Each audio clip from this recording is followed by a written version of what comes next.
कैसे हैं सब। अच्छा जी, आज का जो हमारा टॉपिक है ना वो है साइंटिफिक मेथड।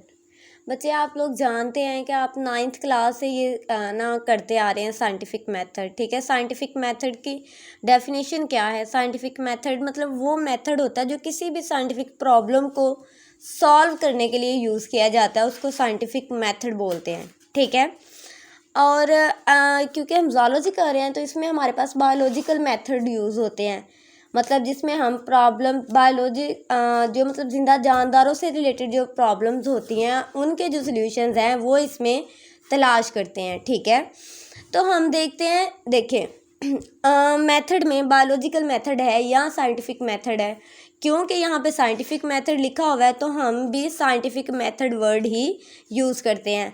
देखिए, मेथड तो हम तभी यूज़ करेंगे ना जब हमारे पास कोई प्रॉब्लम भी होगी। जब हमारे पास प्रॉब्लम ही नहीं है तो हम मेथड को यूज़ करके करेंगे भी क्या। सबसे पहले हमारा काम ये होना चाहिए कि हम प्रॉब्लम को देखें कि हमारे पास कोई प्रॉब्लम है, हमारे पास कोई क्वेश्चन है जिसका हमें आंसर चाहिए।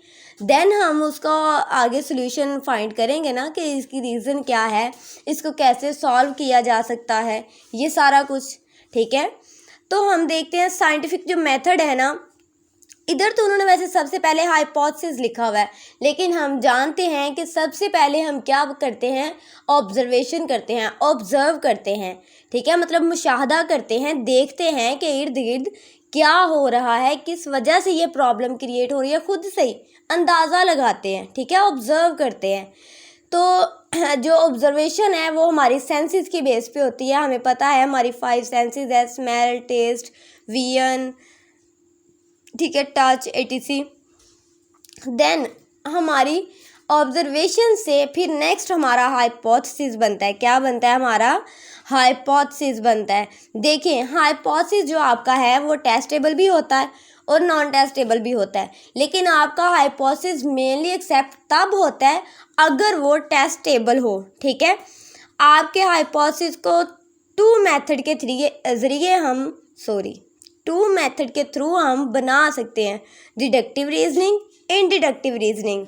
ठीक है, डिडक्टिव में क्या होता है, we are move from general to specific, and in inductive reasoning we are move from specific to general. ठीक है, कि पहले जो डिडक्टिव रीजनिंग होती है वहाँ से हम आम चीज़ से ख़ास की तरफ जाते हैं, लेकिन जो इंडिडक्टिव रीजनिंग होती है उसमें हम ख़ास से आम की तरफ मूव करते हैं।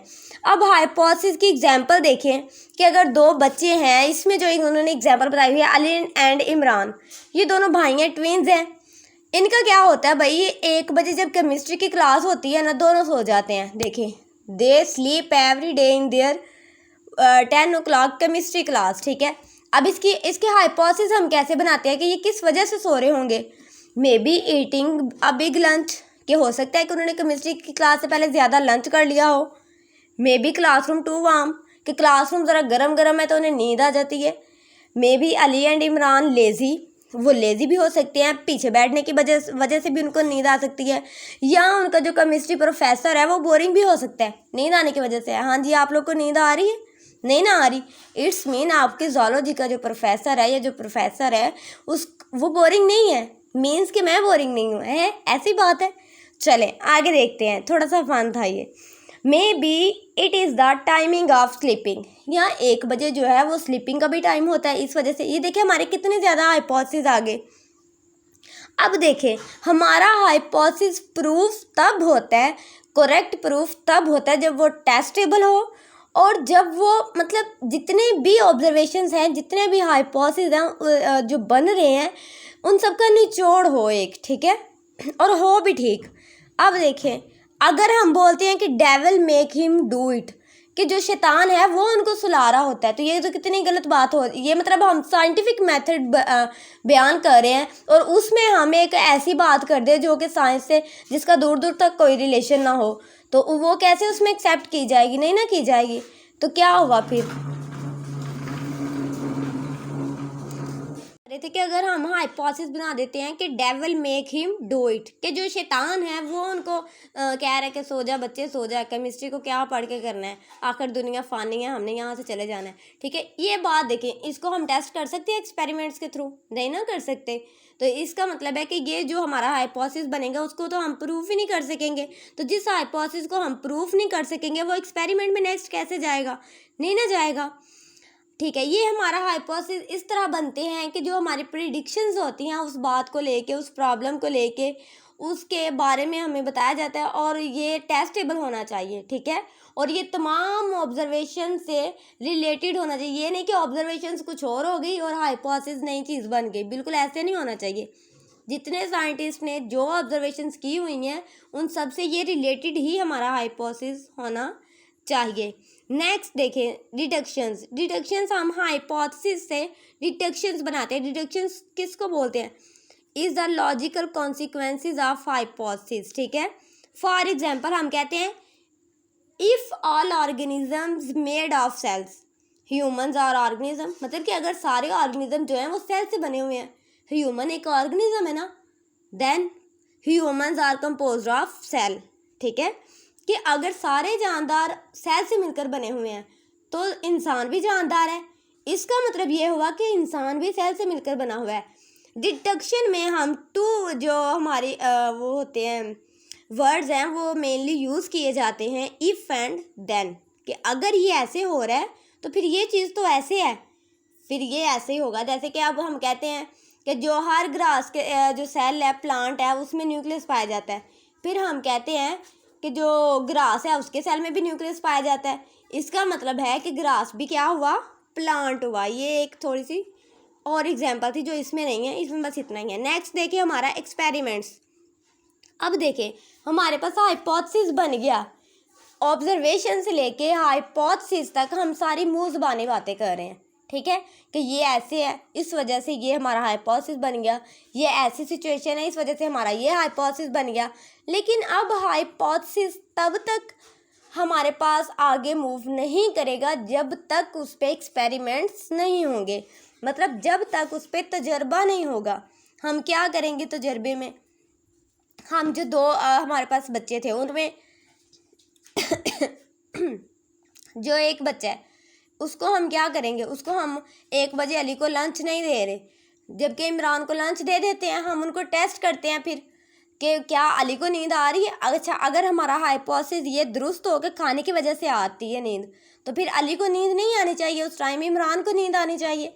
ठीक है, इस तरह हम सारे जितने भी हमारे पास हाइपोथेसिस बनते हैं उनको 1 बाय 1 टेस्ट करते हैं। ठीक है, उसके अलावा अगर हमारा हाइपोथेसिस ये है कि पीछे बैठने की वजह से नींद आती है तो हम एक बच्चे को उठा के आगे बिठा देते हैं, फिर आगे वाले को तो नींद नहीं आनी चाहिए, पीछे वाले को नींद आनी चाहिए। इस तरह से हम अपना ये हाइपोथेसिस टेस्ट कर सकते हैं। फिर अगर हम कहते हैं कि भाई प्रोफेसर ही बोरिंग है तो हम प्रोफेसर चेंज करके देख लेते हैं। अगर तो प्रोफेसर के चेंजिंग से बच्चों में थोड़ी चेंज आएगी, उनको नींद नहीं आएगी, इट्स मीन कि प्रोफेसर ही बोरिंग था। हाँ, लेकिन वो मैं नहीं हूँ क्योंकि मैं तो ज़ीरोलॉजी की टीचर हूँ ना, मैं तो नहीं हो सकती ये, एंड मैं बोरिंग भी नहीं हो सकती। आप लोग को कोई नींद आ रही है? नहीं ना आ रही? हाँ, तो फिर चलिए देखते हैं, आगे मूव करते हैं। देखें इस तरह से हम जो अपने हाइपोथेसिस हैं उनको टेस्ट करते हैं। ठीक है, हमारे एक्सपेरिमेंट्स हो गए, हमारे हाइपोथेसिस कुछ उसमें रिजेक्ट हो जाते हैं, जो एक्सपेरिमेंट्स में पास होते हैं वो आगे मूव कर जाते हैं। नेक्स्ट हमारे पास आता है डेवलपमेंट ऑफ थ्योरी। ठीक है, अब हमारा जो एक्सपेरिमेंट्स हैं उन्होंने थ्योरी में कन्वर्ट, मतलब आगे पास होना होता है। ठीक है, प्रमोट होना होता है। तो इसमें क्या होता है? इसमें जो आपका एक्सपेरिमेंट होते हैं उन पे वो होती है डिस्कशंस होती है, वो स्कूलों में, कॉलेजेस में, साइंटिस्ट इंटरनेशनल नेशनल लेवल पर इन पे बहस और मुबाहसा होता है, मीटिंग्स होती हैं, इनको चेकआउट किया जाता है, सारा कुछ किया जाता है, इनको पब्लिश किया जाता है।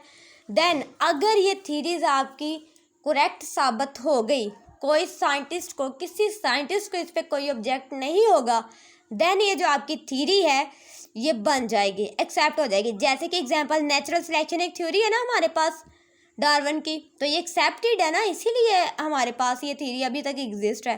नेक्स्ट, अगर हमारी थ्योरी भी बिल्कुल सही ब्रॉड स्कोप पे एक्सेप्ट हो जाती है तो ये हमारी बन जाती है साइंटिफिक लॉ। ठीक है, देखिए ये थोड़ा डिफ़िकल्ट होता है, ठीक है, लेकिन ये हो जाता है अगर आपकी थ्योरी बिल्कुल करेक्ट हो और आपने बहुत ज़्यादा मेहनत की हो साइंटिस्ट ने, और उससे सारे साइंटिस्ट एग्री हों, तो फिर वो लॉ भी बन जाती हैं। फॉर एग्जांपल मेंडल्स लॉ बना ही हुआ है ना, वो भी तो किसी ने बनाया ही हुआ है। हार्डी-वेनबर्ग लॉ ये भी तो बना हुआ है। इस तरह से जो हमारा साइंटिफिक मेथड है उसमें आपके ऑब्जर्वेशन से लेके चीज़ साइंटिफिक लॉ तक आती है और हमारे पास एक नई प्रॉब्लम का एक नया सल्यूशन आ जाता है। उम्मीद है आप सबको समझ आई होगी। अगर समझ नहीं आई तो वीडियो को दोबारा देख लें, समझ आ जाएगी। ठीक है, और एक बात, चैनल को लाजमी सब्सक्राइब कीजिएगा और वीडियो को लाइक भी कीजिएगा। थैंक यू, अल्लाह हाफिज़।